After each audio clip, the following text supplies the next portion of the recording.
Dobro večer svima. Evo performans koji smo upravo vidjeli, nažalost, očarava svakodnevnu hrvatsku stvarnost. Stvarnost u kojoj većina radnika u Hrvatskoj ima dilemu. Uhvatiti vlak za bolje normalno i ostati ovdje u Hrvatskoj ili uhvatiti vlak za odlazak iz Hrvatske. Tu dilemu nemaju hrvatski političari. Svakodnevno sa svojim prepirkama ispiru na mozak. Njima je ovdje dobro. Svake 4 godine nešto nam obećaju prije izbora, kao što nam sada obećavaju za ove lokalne izbore. Naravno, kada izbori prođu, koga briga više za obećanja. Nemaju tih dilema ni hrvatski poslodavci. Njima je jedini interes brzi profit, zadržavanje niske cijene rada i po mogućnosti svakodnevno kukanje kako nemaju dovoljno radnika, kako moraju voziti radnike. Jer eto, u čudu se čude da Hrvati ne žele raditi za minimalac od 3400 kuna neto.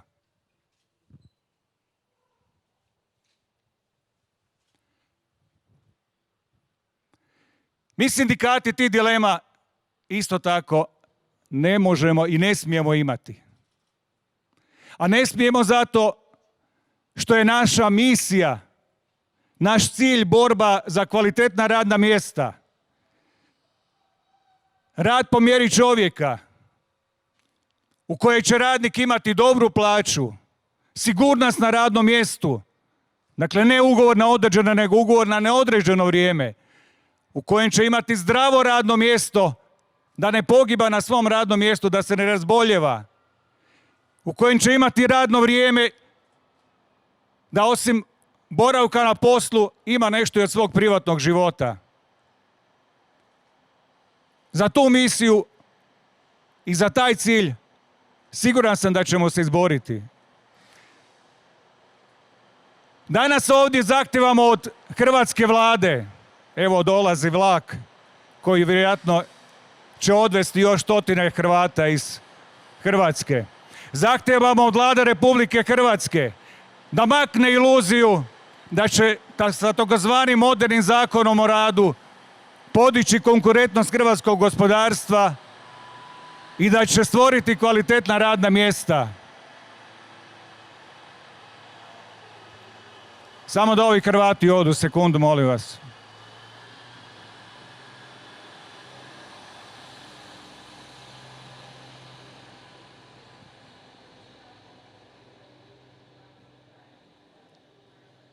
Dakle, zakonom o radu kojim žele pod navodnicima smanjiti rad na određeno vrijeme tako da će poslodavcima omogućiti da lakše otpuštaju radnike. Neće ići.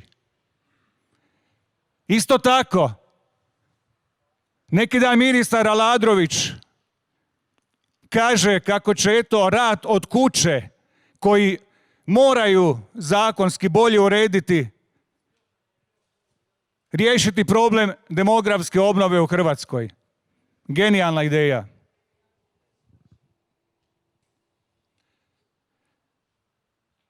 Kvalitetna radna mjesta izborit ćemo mi. Izborit ćemo ih ne na način da će ona sama po sebi doći, nego svakodnevnim pregovorima sa poslodavcima kroz sektorsko kolektivno pregovaranje. To je poruka hrvatskim poslodavcima i to je zahtjev hrvatskim poslodavcima.